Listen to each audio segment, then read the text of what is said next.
घंटे समय लगता है बनाने के लिए। मैं बोलता हूँ 2 घंटे आप ध्यान कीजिए। अगर आपका ध्यान 2 घंटे लग गया तो परमात्मा के सीधा भोग ही लग जाएगा चरणों में। आपको इस संसार के भोग की, संसारिक मूर्तियों की न इच्छा रहेगी न भोग रहेगा, क्योंकि जिसके पास पैसे नहीं वो कहाँ से मूर्तियाँ लाएगा, कहाँ से 56 भोग बनाएगा, कहाँ से व्यंजन बनाएगा। और संतों के पास तो धन का भाव सदा से ही रहा है। इतना आसान नहीं होता संत बनना। संत सबसे लड़ करके इस संसार, क्योंकि प्रकृति भी उनका साथ तब तक नहीं देती जब तक प्राप्ति नहीं होती। जब प्राप्ति हो जाती है तब प्रकृति उसका साथ देने लगती है, उसके साथ चारों तरफ खड़े हो जाते हैं। लेकिन जब तक प्राप्ति नहीं होती उसकी शत्रु ही बनी रहती है हर कदम के ऊपर। आपने भी देखा होगा जब आप ध्यान के अंदर बैठते हैं, अनेक विचार के बादल बवंडर की तरह से आकर के घेर लेते हैं, जो पूरा दिन भी कुछ बातें याद नहीं रहती, न याद आती हैं, न विचार आता है, न ध्यान आता है, न कोई शब्द ऐसा उठ करके आता है। जो ही आप ध्यान में बैठे ऐसे उठ के बवंडर आएंगे, मन को उड़ा करके ले जाएंगे और आपका ध्यान एक पल भी नहीं लगेगा। कुछ लोगों का ध्यान लगने लगे तो एकदम से जो फोन रखा होता है एकदम से ध्यान वहाँ रहता है, अभी बजेगा अभी बजेगा अभी बजेगा।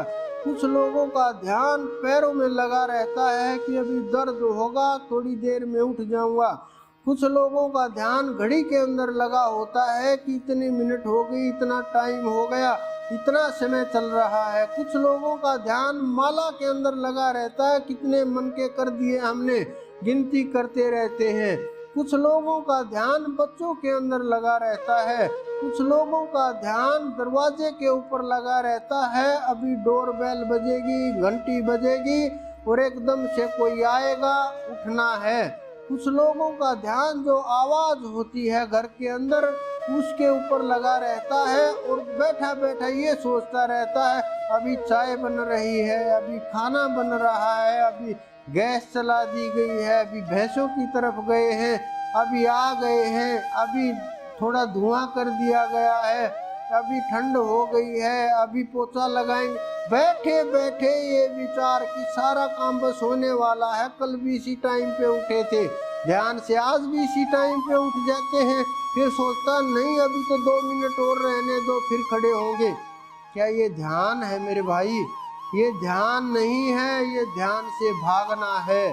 ध्यान वो है फोन बजे सुनाई ना दे, ध्यान वो है बच्चे आ करके लिपट जाए महसूस ना हो, ध्यान वो है आवाजें आती रहे अंदर तक आवाज ना जाए, ध्यान वो है शरीर का आभास ना हो, ध्यान वो है कोई आए कोई जाए पता ही ना चले, ध्यान वो है जो सुमरन के ऊपर इतना गहरा उतर जाए कि कुछ भी अंदर से के आभास के बिना बाहरी वस्तुएं प्रभावित ना कर सके। ध्यान वो ताकत है, उसको हम ध्यान मानते हैं। कुछ लोग बैठे बैठे कमर को लगाया और सो गए और बोलते हैं उठ करके, अरे चारों तरफ देखते हैं, बोलते हैं मेरा तो ध्यान लगा। वो ध्यान नहीं भाई, वो आलसपना है, वो आलसी मन है, वो आपका जो आपने सब कुछ अपने अनुसार तैयार कर लिया वो है। लेकिन ध्यान वो ताकत है जो अंदर में विराजमान ताकत को जगाने का प्रयास करती है और उसको जगा करके ऊपर चढ़ाना शुरू करती है, वो ताकत है। जो आध्यात्मिक व्यक्ति है वो 2 जीवन जीता है, जो साधारण व्यक्ति होता है वो मात्र 1 जीवन जीता है, मात्र संसारी जीवन जीता है, संसार के साथ रहता है, संसार में डूबा रहता है, सांसारिक कार्य करता रहता है, संसार के भोग विलास करता रहता है, इसी में फंसा रहता है और इसी में अंततः डूब जाता है। लेकिन जो आध्यात्मिक जीव है, जिन्होंने आध्यात्म का पता चल गया, गुरुओं का पता चल गया, ध्यान का मार्ग पता चल गया, परमात्मा का कुछ रहस्य उन्हें पता चल गया, उन्हें पता चल गया जीव क्या ताकत है, ब्रह्म क्या ताकत है, किस प्रकार से उसकी पहचान होती है, कैसे उसको पाया जाता है, संतों की शरण में चला गया, पूर्ण गुरु की प्राप्ति हो गई, वो लोग दोहरा जीवन जीते हैं। और दोहरा जीवन भी इतना गहराई के साथ जीते हैं, वो आत्मा के साथ भी जीते हैं, वो शरीर के साथ भी जीते हैं, उनकी आत्मा भी तृप्त होती है, शरीर भी तृप्त होता है। और संसारी व्यक्ति का न शरीर तृप्त होता है न आत्मा तृप्त होती है, बस भाग दौड़ मची रहती है और अंदर में तालमेल मचा रहता है, न मन कंट्रोल में होता है, न विचार कंट्रोल में होता है, न इंद्रियां कंट्रोल में होती हैं, और सब कुछ अस्त व्यस्त और इसी प्रकार से विनाश कर लेता है जीव। लेकिन जो आध्यात्मिक जीव हैं, जो आध्यात्मिक आत्माएं हैं, वो दोनों जीवन को बड़ा अच्छी तरह से निभाते हैं, अपने किरदार को इस प्रकार से निभाते हैं जिस प्रकार से आप समझिए कि कोई व्यक्ति अधिकारी लगा हुआ है, जब वो ऑफिस के अंदर होता है तो अधिकारी होता है, जब घर आता है तो एक गृहस्थ बन जाता है।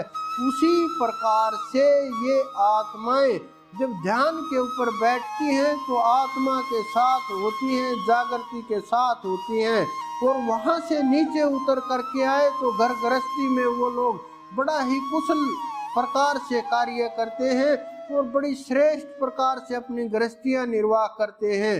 कोई ये समझे घर बीच में छोड़ करके भाग लिए और परमात्मा की प्राप्ति हो जाए, बड़ा तीव्र वैराग्य की आवश्यकता है, बहुत तीव्र वैराग्य, इतना तेज वैराग्य चाहिए कि अगर एक पल एक कदम भी इधर उधर डिगा विनाश हो जाएगा, जीव का भी, जीवन का भी और जन्म का भी। और गृहस्थ में रहते हुए सब कुछ पाया जा सकता है, छोड़ करके भागना किसी कायर का काम होता है, और जो वीर होते हैं वो यही पा लेते हैं। वो जो महावीर होते हैं वो अपनी इंद्रियों को जीत करके, मन को जीत करके, बुद्धि को जीत करके, अहंकार को जीत करके और वहां तक पहुंच जाते हैं। सबसे पहले पात्र बनना आवश्यक है। जितने की नदियां हैं सब की सब हिमालय से निकल करके आती हैं, और सीधा जाती कहाँ है, जाती उस गहरी खाइयों के अंदर है, और वो रास्तों के अंदर से निकलती हैं। चारों तरफ जो हिमालय के खाई है गहरी, उसके अंदर से होती हुई इस धरा के ऊपर भागने लगती हैं। उसी प्रकार से जब आप पात्र हो जाओगे, परमात्मा की जो कृपा बरस रही है, वो कृपा रूपी जो बर्फ है वो पिघल पिघल करके आपके जीवन में आने लगेगी, रसधार बहने लगेगी, आप उसको ग्रहण करते करते उस अनंत तक पहुंच जाओगे और ये आत्मा तृप्त हो जाएगी। लेकिन इन रहस्यों को समझना इतना आसान और सरल नहीं होता। कथाओं को समझना सरल होता है, जो पुरानी चीजें इकट्ठी कर करके तालियां बजवाई जाती हैं वो सरल होता है। छोटे मोटे कोई संगीत में शामिल हो करके और उनका उपयोग किया जाता है वो सरल होता है। लेकिन गहरे ध्यान को समझना, उस परम तत्व को समझना, उस परम के मार्ग को समझना, उस सच्चे बादशाह के चरणों तक पहुंचना और वहाँ के भेदी संत के जो रहस्य में शब्द होते हैं उनको समझना बड़ा मुश्किल होता है। क्योंकि कबीर दास ने तो यहाँ तक कह दिया कि जिसको भी मैंने सार समझाया, जिसको भी मैंने सार बताया, शत्रु वही हो गए। तो जिनको भी उन्होंने सार समझाने का प्रयास किया, जिन्होंने